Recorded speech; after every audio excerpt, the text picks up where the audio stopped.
Hey, it's Aaron, and today we're going to talk all about the absolute fuckery that went on with the Iowa caucus last night and the Democratic Party's complete and total incompetence. Now, if you didn't know, last night was the Iowa caucus, basically one of the very first steps along the long journey towards the White House, and basically all manner of just total fuckery started happening the moment that Bernie Sanders started to take the lead in most of the polls. Now, if you didn't know, last night Bernie Sanders was inching out a pretty solid lead above all of the other candidates pretty much for the entire night. I didn't get to check out the entire thing. Obviously, I'm not an electoral person, but I unfortunately have to talk about it as my job, at least a little bit. So I knew I had to pay attention to it at least a little. So I did. So I tuned into the American Johnson channel, non-competes channel, sorry. And I decided to, see how things were going. And at the time when I tuned in, everything seemed like it was going really well. Bernie Sanders was in the lead. I think that behind him was Elizabeth Warren and Buttigieg, however you say his name. And even below that, in I think fourth place, was Joe Biden, which all thumbs up here. The lower Joe Biden gets on every one of these polls, the happier I am, because fuck that guy. I don't want any more neoliberal scum getting into any positions of power. So, obviously, awesome that happened. But I said in the comments section in Non-Compete's channel, I said specifically something along the lines of, if it's anywhere close, they're going to cheat Bernie. And that's exactly what they did, ladies, gentlemen, and non-binary people. They completely and totally cheated Bernie, or at least they're trying their asses off to do so as we speak. Now, I checked out a couple of different websites this morning, news websites, specifically CNN, I think Newsweek, or a couple of other ones. And they were all reporting basically the same thing. I was tuning in, of course, to find out who won officially, because I wasn't leaving anything to be questioned. I needed to know. And every single one of these websites were broadcasting that there is no clear winner. And in fact, there is no clear winner because they decided to do something heinous with the votes. Now, apparently, there was this special little app that everybody was given so they could track the polling numbers and find out who voted where and who voted for what candidate and how many votes they got and that sort of thing. And it turns out that absolutely none of the people that were supposed to be using that app to count those votes were taught how to use the app. They were given absolutely zero training. So the entire thing turned into a great big fucking disaster.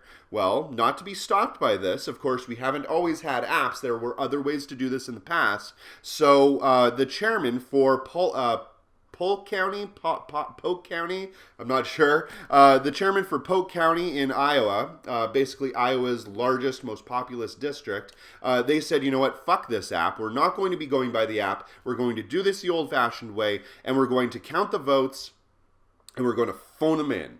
We're going to phone them in by telephone. So they tried to do that. Makes a lot of sense. The app doesn't work. Use the phone. Okay, awesome. They got on the phone and there's no fucking answer. Or even worse, if there was an answer, they got put on hold for several minutes, 35, 45 minutes or longer. When they got through to people, sometimes they were hung up on. Sometimes they couldn't hear anything over the crowds in the background, all of the chatter and that sort of thing. So they couldn't get through on the app. They couldn't get through on the phone. Don't worry. This is a democracy, goddammit, and we have to make sure that it functions at least a little bit. So what did they do? They took pictures of all of the totals and they on a smartphone, and they got somebody to get in their car and drive down and deliver them directly to the head office so they could get in those poll numbers. But as soon as they got there, they were inexplicably turned away. So it turns out that the app doesn't work. The phones don't work. You can take a picture of it and bring it down to the actual building itself, but you'll get turned away. It almost seems like this might have been a deliberate effort. This almost seems like they didn't want the information that was being provided to them because that information might have told them something that they didn't want to hear.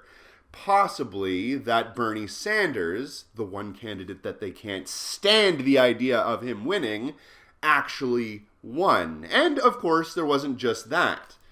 There was the false reporting that Pete Buttigieg actually won the election instead. And he started giving his own little victory speech. This is so reminiscent of 2016, it's kind of disgusting. And because we, as Bernie Sanders supporters, already knew that this kind of fuckery was going to go on, Bernie Sanders' campaign independently took numbers on how many people were voting for who and that sort of thing, and their numbers came out basically saying that Bernie was on top. But, not to be stopped, Elizabeth Warren's chief strategist decided to come out and say loudly to everyone that anyone that's talking about any other result that isn't the official result is in fact contributing to the chaos. Because, as we all know at this point, the Warren camp is just solidly and 100% in bed with the establishment and wants to go along with their narrative. So they're, of course, towing that line. Now, it's absolute total fuckery. It's absolutely terrible what's going on.